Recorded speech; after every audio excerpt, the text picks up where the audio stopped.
Ever wonder why it's so hard to truly unplug on vacation? It's a phenomenon known as vacation guilt, and it affects more people than you might think.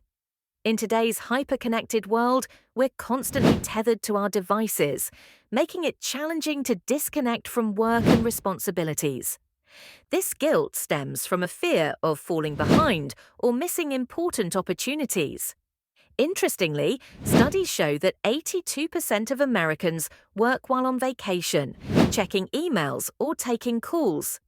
This inability to detach can lead to increased stress and diminished enjoyment of our hard-earned time off.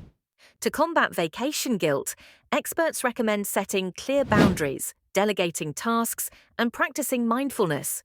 Remember, taking time to recharge is crucial for both personal well-being and professional productivity.